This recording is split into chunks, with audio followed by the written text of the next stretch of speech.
ओम श्री गुरुवे नमः। भाइयों और बहनों, सभी को प्रणाम।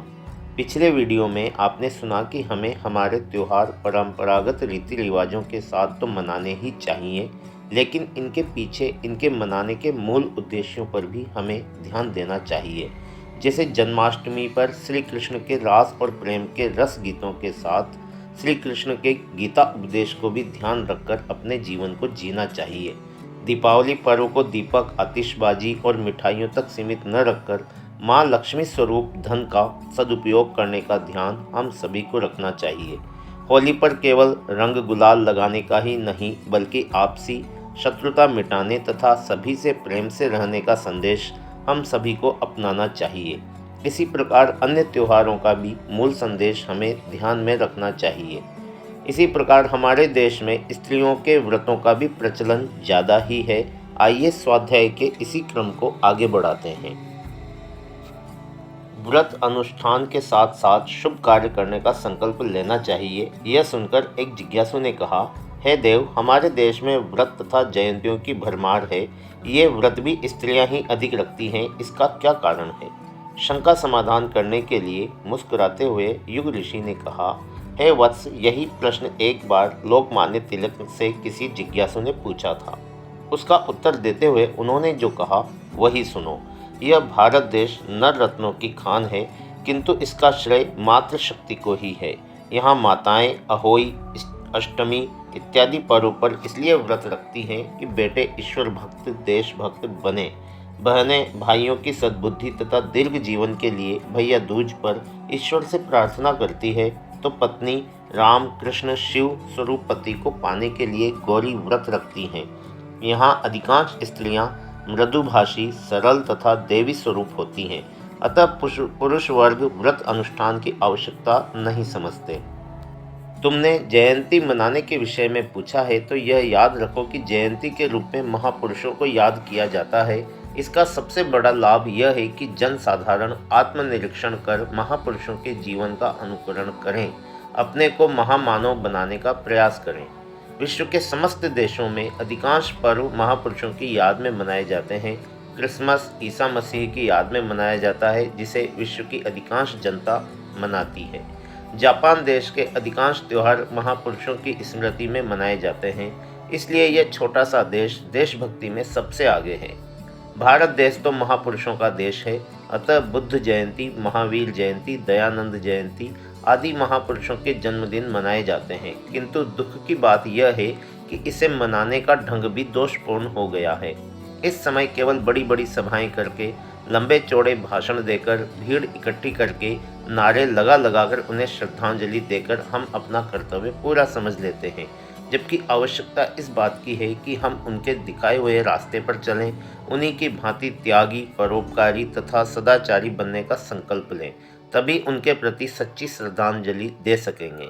महाप्राज्ञ की अमृतवाणी सुनकर सब तृप्त हो रहे थे। पर्व व त्योहारों का महत्व समझ में आ रहा था, किंतु इस समय मन में एक जिज्ञासा थी कि यह पर्व कैसे मनाए जाएं। अतः एक जिज्ञासु ने विनम्र स्वर में पूछा, हे देव, शास्त्र विधि के अनुसार ये पर्व किस प्रकार मनाए जाएं, कृपया यह बताने का कष्ट करें। यह सुनकर कात्यायन ऋषि ने कहा, हे महाभाग, लोक कल्याण की दृष्टि से तुम्हारा यह प्रश्न समय के अनुरूप है। ये पर्व एवं मेले मनुष्य के जीवन को बहुत शिक्षा दे सकते हैं। यदि इनको ठीक प्रकार मनाया जाए तो इससे मनुष्य का शारीरिक एवं आत्मिक विकास हो सकता है। इस प्रकार अनुकूल वातावरण पाकर छोटा सा बीज अंकुरित होता है और फिर उस पर पत्ते, कोंपलें, फल फूल आदि आ जाते हैं। उसी प्रकार इन पर्व एवं अनुष्ठान से मनुष्य जीवन को सुसंस्कृत किया जा सकता है। इसके लिए सत्संग, कथा, संकीर्तन आदि की विधि को अपनाया जा सकता है। कथाओं के सुनने सुनाने से लोक रंजन भी होता है तथा लोक कल्याण भी हो सकता है। कथा सुनने का तात्पर्य है कथा सुनकर उसका अनुकरण करें। उदाहरण के लिए इस समय सत्यनारायण की कथा कही जाती है, परंतु कथा में यह पता भी नहीं होता कि सत्यनारायण की कथा क्या है। कथा में केवल कथा का महत्व बताया गया है कि लकड़हारे ने कथा सुनी तो लाभ हुआ, कलावती ने प्रसाद छोड़ा तो पति अदृश्य हो गया, किंतु कथा क्या है इसका पता ही नहीं चलता। महर्षि दयानंद तथा परम पूज्य गुरुदेव ने सत्यनारायण कथा में बताया है कि सत्य ही नारायण है। उनकी पूजा करने का तात्पर्य है कि मनुष्य सत्य को अपनाए, तभी वह महान बन सकता है। सत्य को छोड़कर अपयश व हानि उठानी पड़ती है। इसी प्रकार इस व्रत का तात्पर्य है कोई शुभ संकल्प धारण करना। युधिष्ठिर ने सत्य बोलने का व्रत लिया। भीष्म पितामह ने आजीवन ब्रह्मचारी रहने का संकल्प किया।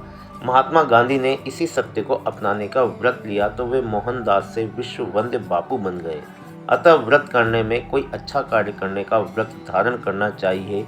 यही सत्यनारायण की पूजा है। एक राजा ने व्रत ले रखा था कि प्रजा में कोई दुखी न रहे, इसलिए उसने नियम बना रखा था कि बाजार में यदि कोई वस्तु न बिके या किसी बेचने वाले को धन की कमी हो तो उसकी सारी वस्तु खरीद कर उसे पर्याप्त धन दे दो। इस व्रत का वह सत्यनिष्ठा से पालन करता था। एक दिन एक कबाड़ी की दुकान पर कुछ बिक्री नहीं हुई तो राजा के सेवकों ने काफ़ी धन देकर उसका कूड़ा करकट खरीद लिया। राजा को रात में स्वप्न देखा कि एक सुंदर पुरुष उसके घर से निकलकर जा रहा है। उसने पूछा, तुम कौन हो? उसने कहा, मैं यश हूँ। तुमने कबाड़ खरीद कर मुझे अपमानित किया है, अतः मैं जा रहा हूँ। राजा चुप रहे। थोड़ी देर बाद एक सुंदर स्त्री निकली। उसे देखकर राजा ने पूछा, तुम कौन हो? उसने कहा, मैं लक्ष्मी हूँ। तुमने कबाड़ खरीद लिया है, जहाँ कबाड़ होता है वहाँ मैं कैसे रह सकती हूँ? राजा चुप रहे। थोड़ी देर बाद एक तेजस्वी पुरुष निकला। राजा ने कहा, तुम कौन हो? कहाँ जा रहे हो? उसने कहा, मैं सत्य हूँ। जब लक्ष्मी और यश चले गए हैं तो मैं यहाँ कैसे रह सकता हूँ? राजा ने उसको पकड़कर कहा, तुम कैसे जा सकते हो? मैंने लक्ष्मी और यश की परवाह नहीं की, परंतु मैं तुम्हें नहीं जाने दे सकता। तुम मुझे छोड़कर नहीं जा सकते। अतः सत्य को वहीं रुकना पड़ा।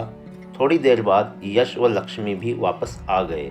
तभी कहा है कि सत मत छोड़े बावरे, सत छोड़े पत जाए, सत की बांधी लक्ष्मी फिर मिलेगी आए। इसी प्रकार कथा सुनना तभी सार्थक है जब कथा श्रद्धा और निष्ठा से सुनी जाए। राजा परीक्षित ने मनोयोग से कथा सुनी तो 7 दिन में मुक्ति पा गए। इस कथा को सुनाते सुनाते विमान आ गए तो लोग उठकर भाग ले कि कथा सुनाने आए थे, यह मुसीबत कहाँ से आ गई। कथा को ध्यान पूर्वक सुनकर उस पर अनुकरण करने से जीवन को बदला जा सकता है। लोक शिक्षण का दृष्टि से यह कथा पुराण शैली बहुत लाभदायक है।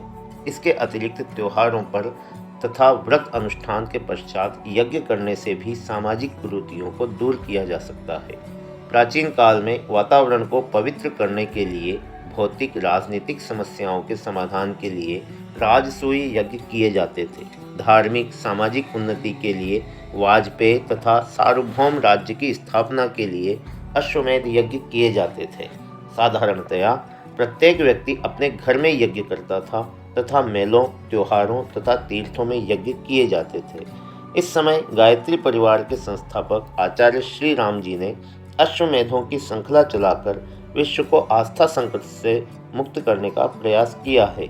यज्ञों की यह परंपरा प्राचीन काल से चली आ रही है। यज्ञों द्वारा बाह्य तथा आंतरिक वातावरण शुद्ध होता है और दुष्ट प्रवृत्तियों को दूर कर मनुष्य देवता बन जाता है। यज्ञ से जो विद्युत तरंगे फैलती है वे मन के पाप, द्वेष, वासना, स्वार्थपरता, काम, क्रोध, मोह को भगाती है। इसलिए ऋषि आश्रम में शेर बकरी एक ही घाट पर पानी पीते थे। राजा, धनिक, ऋषि मुनि प्राचीन काल में बड़े बड़े यज्ञ करते थे, जिससे देशव्यापी विश्वव्यापी बुराइयां दूर होती थी और समस्याओं का समाधान भी होता था।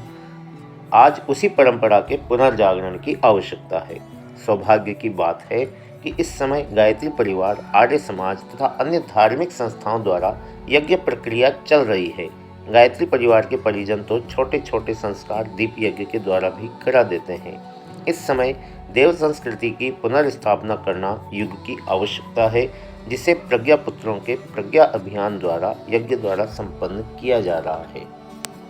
भाइयों और बहनों, आज के स्वाध्याय को अब यहीं समाप्त करते हैं। आशा है आपने इसे ध्यानपूर्वक सुना होगा और आपका सहयोग हमें लगातार मिलता रहेगा।